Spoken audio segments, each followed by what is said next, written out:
Part 4. Something wicked this way comes. Last night was the most heart-wrenching and frightening of my life, so much so that I can barely bring myself to contemplate it. By now, I will have submitted what occurred during my visit to that cursed place I once called home. A visit which heralded the return of my childhood fears. No matter what foul thing befell me then, nothing could have prepared me for last night. After waking up to the chilling sight of that toy soldier bitten in half, I found that the window to my bedroom was slightly ajar. On closer inspection, it looked entirely as if the window had been prized open from outside. The latches were bent back, out of position, as if subjected to an unrestricted, unbound brute force. From the outside looking in, I could see 3 indentations where the unwelcome housebreaker had used some kind of tool to leverage the window unnaturally away from its latch. What was most peculiar about those markings was that they seemed to cut across the outside of the window frame like an old uneven razor, unlike a crowbar or other implement, which would have merely left a dent where it had been used as a wedge to force the window open. Nothing had been stolen, and I attempted to rationalize the markings on the window as human-made, and not claw-like as they appeared to be. The toy soldier returned to me so violently I could not explain. My heart sank at the very thought of it. I knew it was a message, but it seemed to me to be more of a twisted joke, announcing the arrival of my childhood predator, rather than something to be puzzled over or interpreted. I spent the morning checking each room of my house and its contents. Nothing was missing. I could only hope that whatever that fiend had been back in the seat of my car the previous night, that it had only wished to frighten me one last time and then be on its way. Perhaps its reach would be weakened so far from my childhood bedroom. It's all too easy for any sane person to persuade themselves that a traumatic event is something more benign. But in this instance, I could not. That broken toy was not a mere joke, but a promise. A promise that it would return. For what, I did not wish to know. My thoughts naturally tumbled inwards and back to those terrifying nights I had as a child. I was now reintroduced to the apprehension of bedtime, the longing for the day, and the anxiety of nights. Like an old and relentless enemy, my fear grew throughout the day, festering inside of me, leading to strange and ominous thoughts about the consequences of unwittingly bringing that thing home. Do not misunderstand me, my fears was not simply for my own safety. As a child, I believed that my nightly visitor was transfixed and consumed by wanting me, but I did not feel that my loved ones were in any danger. This, however, had changed. I did worry. This time I did feel nothing but fear for my loved ones, because you see, I do not live alone. My girlfriend and I moved in together over 2 years ago. I have caused enough damage now that I do not wish to speak her name. I will simply refer to her as Mary. Mary and I had a happy existence, and in fact, we were very much in love. This coming Christmas morning, I was going to propose to her, but that beautiful moment has now been bitterly taken away from me by that rancid abomination. I knew that Mary would be home that evening. She works in events and promotion, and as a result is often away from home for days at a time, traveling around the country, coordinating various conferences and exhibitions. I do not complain about this, as she and I both know that I am a solitary character, and that the odd few days of solitude normally do me good, allowing me to dive headlong into my writing, absorbing each and every word undisturbed. Despite this, I always miss her, and with the events of the past week, reliving those torturous nights and then allowing them to return, I had missed her far more acutely than I had ever previously done so. She arrived at around 6 p.m. and I greeted her with a smile, a warm embrace and a passionate kiss. I tried to hide my perturbated state of mind from her, but Mary knows me better than anyone I've ever met and immediately inquired, "What's wrong?" I stripped and fumbled through my words as I explained to her that I had written a story about my childhood, and that exploring those dark and twisted memories had left me distraught. Mary has an incredibly caring nature, and she immediately laid her suitcase and bags on the floor, sat me down on our couch, and with her soft and gentle way, asked me to talk about the whole ordeal. I couldn't. I couldn't mention this thing, this wretch, which had now found its way to our home. An invisible and twisted invader which had been led there by my idiotic curiosity. At the time I felt that she would think me mad, but now how I wish I had told her the truth. If there is one thing more damaging to a relationship than a lie, it is a half-truth. Not because it is deceitful, but because it is a corruption of the truth, perverted and abused to suit the teller's needs. I told her my half-truth. I told her about my story, that of the thing in the narrow room and the watcher at the end of my bed, but that is where the truth ended and the lie began. I deliberately and deceitfully mentioned that it was of course just my imagination as a child, and neglected to talk about my experience of returning to the scene of those depraved crimes. Knowing that she would see the damaged window latches and claw marks, I spun my web as I told a grand tale about waking up to a burglar attempting to break into her house and having to chase them away. I was quite the hero, I lied to her, and she showed me great sympathy and kindness for my deception.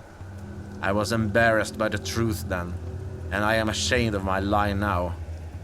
If I had been truthful, then perhaps we could have faced this menace together, but instead that thing took advantage of my dishonesty and put a wedge between us. The events of last night desecrated the most important thing in the world to me. Nighttime arrived in all of its bleakness and was unwelcome. I lay in the darkness, waiting. Mary was sound asleep next to me, each breath a soothing reminder of companionship, but despite my growing aversion to loneliness, I would have no sleep that night. I knew from experience that when my uninvited guest would show itself, it would do so with subtlety, increasing its grip on me with each visitation, as if requiring time to build up its strength, a leech feeding on my fear for succor. My nerve kept me on edge, which fought back the oncoming onslaught of sleep admirably. In the end, though, biology won, and as my bedside clock lumbered towards 4 a.m., sleep took me. The relaxing blanket of nightly oblivion. Anxiety washed away. My worries, a distant memory, sinking deeper into the soft mattress below and finally into a long sought-for rest. Sleep, no matter how deep, is rarely all-encompassing, for as I hovered above the cusp of a dream, something began to bother me, something invasive yet distant. I slowly opened my eyes and allowed them to adjust to the darkness. Mary lay sound asleep, and I calmed myself. Mary lay sound asleep, and I calmed myself by listening to her breathing in the night. Inhale was followed by exhale again and again, rhythmically, hypnotically. I began to drift towards sleep once more. But no, there it was, something else. Distinct yet undefinable. It was distant, out of the way, almost obscured or smothered, as if something coming from behind something. I strained my ears in an attempt to define it, but it was all too quiet. I remained in the bed for several more minutes, but with each passing second that almost inaudible sound grated on me, like broken glass on a raw nerve. Sleep was now abandoned, and with much frustration, I decided to reluctantly investigate the source of the noise. I sat up in the bed and listened intently. It was unlike any other sound I'd ever heard. Quiet, low, but as my mind adjusted to the noise, I slowly began to piece its nature together. It was most certainly obscured by something, but the closest thing I could relate it to was a repetitive murmur.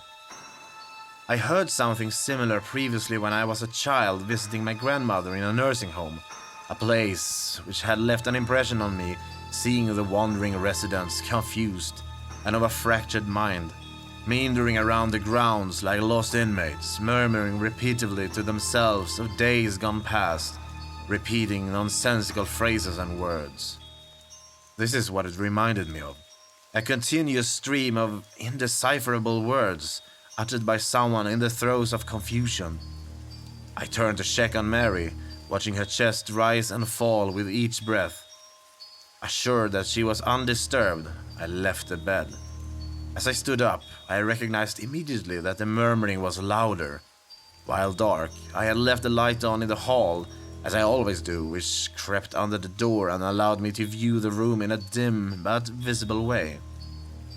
I looked around to see if anything was out of place, but the room appeared as expected. My mind ambled back to that night as a child in the second room, when noises could be heard from some unseen yet ever-present menace. I took a step forward, and as I did so, the noise once again grew in volume. While I was still at loss in deciphering the words, I could now hear the character of the voice. It was old, scratched by age with a harsh guttural undertone to it. The words were being repeated at a frantic pace and seemed anxious, yet muffled by some unknown barrier. I was frightened, but I drew strength from Mary being in the room. With a deep breath filled with trepidation, I took another slow and silent step forward, my bare feet cushioned by the cold floor below. Again, the voice became louder. I wasn't sure if I was imagining it, but I could have sworn that it had become more agitated as I drew closer. The next step I took shook me to my very core, for as that murmuring, garbled voice grew louder still, amongst the rambling, graveled sound of it, I heard a word which shot an icy shudder through my bones, a word to be feared. It spoke my name. Dear God, it knows my name. To me, it was as if knowing who I was somehow empowered that thing with an unlimited reach, that I may never be rid of it, that it could kill me at any moment. Something suddenly caught my eye, a movement accompanied by a ruffle of cloth. I knew now why it was muffled and difficult to decipher. I could now see it, only a few feet in front of me, standing behind the closed curtains. The moon was in its ascendancy outside, and while its glimmer could not entirely penetrate the thick cloth, it could barely and faintly outline the thing watching between my window and the curtains. I cannot now convey the strangeness which then overcame me. My anxiety and terror had heightened, but an unusual compulsion, an untimely sense of purpose took me over. I had to see what it was. I took another tentative step towards the curtains. They swayed slightly, as if caught by a breeze, but I could not tell whether the movement had been caused by myself or the hand of that thing hiding behind the shroud of cloth. I was now close enough to hear its labored breathing, the displacement of fluid at the back of its throat palpable with each inhalation. This was it. I was going to confront this monstrosity from my past, this tormentor of children, this coward. Raising my right hand slowly, I accidentally touched the fabric of the curtain, causing a subtle ripple which parted them momentarily. I gasped. For through that temporary slit, only for a moment, I saw it. My God, how can I describe what was standing there? Even now, I close my eyes and wish that I could erase it from my memory. It shivered and shook as it continued to murmur, repeating some indecipherable phrase, sounding like a bizarre mixture of numerous languages. Its emaciated skin stretched over an unnatural frame of brittle and prominent bones, vertebrae, ribs, and other inner workings, almost protruding through its paper-thin, pale, languidly pink and almost bruised-looking husk. As malnourished as it appeared, the stomach was distended in places, and its bony appearances did nothing to diminish the feeling that it was capable of exerting itself with brute, perverted force on any of its victims. Sickness swelled in my stomach, a tainted, offensive smell filled the air, and as it murmured and whispered in the darkness through what sounded like broken, fractured teeth, I could not help but feel pity for this wretch, quivering in the night as if victim of a long starvation. I quickly came to my senses and realized that this thing was not to be pitied, but feared. Not to be understood, but exposed. It was not shivering because it was cold. It was shaking with excitement, like a drug addict anticipating their next dose. Standing there contemplating what I had just seen between the curtains, I once again prepared myself to remove its shrouded, clothed protection and reveal it for what it was, a cold-hearted vandal, a prowler of the worst kind, a deviant festering in its own delectation. As I once again raised my hand to draw the curtain, something caught my attention.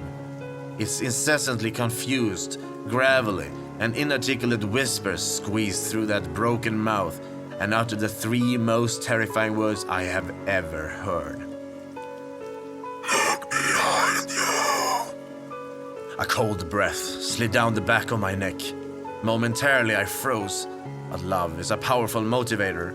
Had I been on my own, fear would have taken me, shaking any possibility of resistance from my mind. But with Mary sleeping soundly in the same room as that thing, shielding someone I loved from that wretch was my only thought. I turned around slowly, and as I did so, I could hear it wheezing, gasping, groaning for air. At a quarter turn, I could smell its teeth. The stench of death hung in the air, plague-like and foul. And I heard another voice. It was not that horror in the darkness, but Mary. She let out a scream which startled and distressed me to my very core. A scream which will haunt me for the rest of my days. I turned quickly and laid eyes on it, but it wasn't behind me, it was on the bed. It writhed and rasped, wheezing in delight, its bony spine curved with the anguish of countless years protruding through a ragged, torn piece of cloth, while hung loosely over its torso, in a vain attempt to appear almost human. But was it human? Had it once been human? Or was it something so vile, so despicable, so utterly and sorrowfully contemptible that no man or woman could ever attempt to quantify or understand it? I sprang forward towards it, grabbing, hitting, pulling at that thing with every ounce of my strength, its loose skin slipping through my hands. It squeezed and forced Mary's face into her pillow with glee, as its other limbs arched and contorted, tearing at her nightdress, running its long, starved fingers over her naked body with its sordid caress. Mary's screams were muffled by the pillows as I began to fear that she was being suffocated. I shouted, I yelled, I pleaded with that thing to leave her alone, to take me, to do anything it wanted. But that only served to animate the fiend to even greater depths of depravity. It was hurting her, cutting her, my beautiful Mary.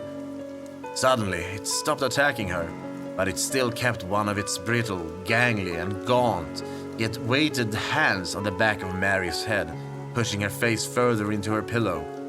I had my hands around its putrid neck, trying as best I could to strangle the beast, but my efforts were in vain. Its scrawny frame belied its overpowering strength.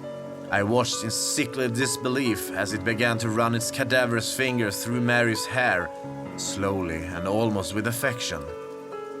I could now hear the twisting and cracking of bone, the popping of cartilage, the snapping of tendons. Thank God it was not coming from Mary. I was now on its back with my arm wrapped around its throat and my chin rubbing against the abrasive skin of its shoulder. As its spine dug sharply into my stomach, it twisted its head in an entirely inhuman way. Its neck clicked and groaned under the strain with every arthritic movement, as if hindered by 1,000 years of rigor mortis.